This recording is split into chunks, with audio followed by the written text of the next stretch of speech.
My message is faith, hope, and recovery. That with enough faith, a little bit of hope, and some recovery, anybody can get through it. While my recovery story has many facets to it, the important part of it is sharing what fentanyl is, what it does, how it affects people, and really the gravity of it's life and death out here. It really is. My name is Riley James Whitledge. I am 23 years old, and I got involved with fentanyl-free communities as a recovering addict, seeing a need to share my faith, hope, and recovery. My name is Leah Gleason.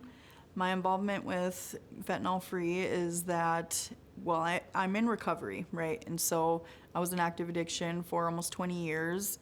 Now I'm in long-term recovery. My clean date is January 18, 2022. So I have just over 3 years clean. October 23 of 2023.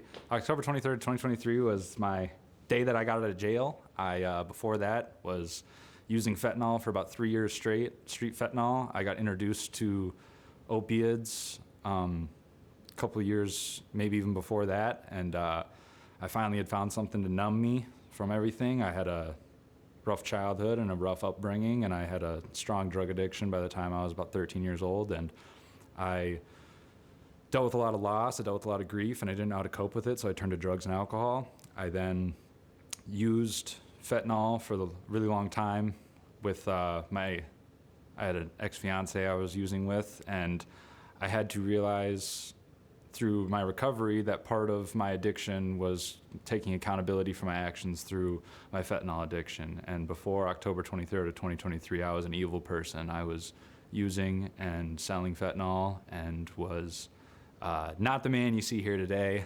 I was using that with my significant other, the father of my kids, for about, I would say, the last probably close to 8 to 9 years. And tragically, he passed away from fentanyl overdose in 2023, the day after my 1 year clean. And so it's personal to me. It's meaningful because I am walking out my own recovery from it, and it's so important to educate people and share our testimonies and break the stigma, because it's so taboo, and we're not going to save lives if we're not out there essentially carrying the message. I think that a lot of people have made mistakes. I've made mistakes. This is me fixing the mistakes I've made, is doing work like this in the community so that other people my age can understand that it's okay, that you've made mistakes, and that you can turn your life around too.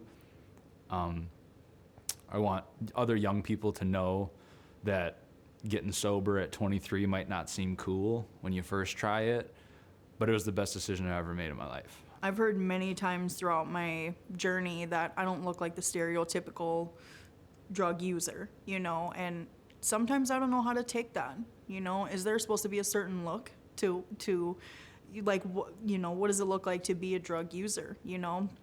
I remember when I was going through the homeless program a few years ago, when I was in active addiction, they told me the face of homelessness, so to speak, for an example, isn't an older man, an older alcoholic sitting on the street. It's a mom and her children, and that's kind of what we gauge right now as what does a drug addict look like? How can we help them? It doesn't matter what we look like. It doesn't matter what I look like.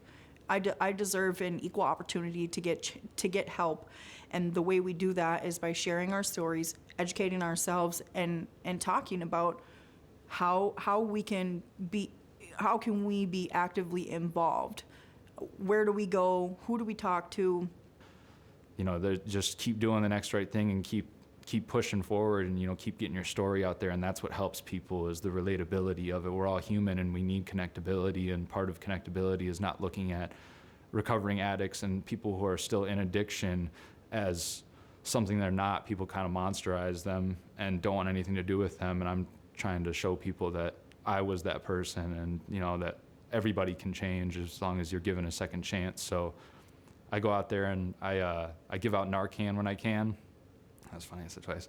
I give out Narcan to people on the street who either don't know anything about it, and I educate them there on the spot, and I tell them what it is before I give it to them, and I let them know what it does, how to use it. I give out nasal Narcan specifically because I kind of more advocate for the nasal Narcan. There's no difference between that and the needle Narcan other than manufacturing costs, and I feel like it's safer for people to use because they're not going to panic so much if they've never been around needles. I want to be part of the change. I want to be the proof that there is a better way of life. I kept getting blessed every single time I'd do the next right thing. The next right thing would happen. I just kept on getting told, just make a promise to yourself every day that all you're going to do today is make that promise that no matter what happens today, I'm not going to do drugs. I'm going to do the next right thing. And I've done that every day since, and it's brought me a lot of blessings in my life. It's opened a lot of doors, a lot of opportunities. I've got to do a lot of things and have a lot of things happen to me that I never thought were possible. If one person is impacted, I won't say my job is done, but that's what the goal is, to impact as many people as possible, kind of like a ripple effect.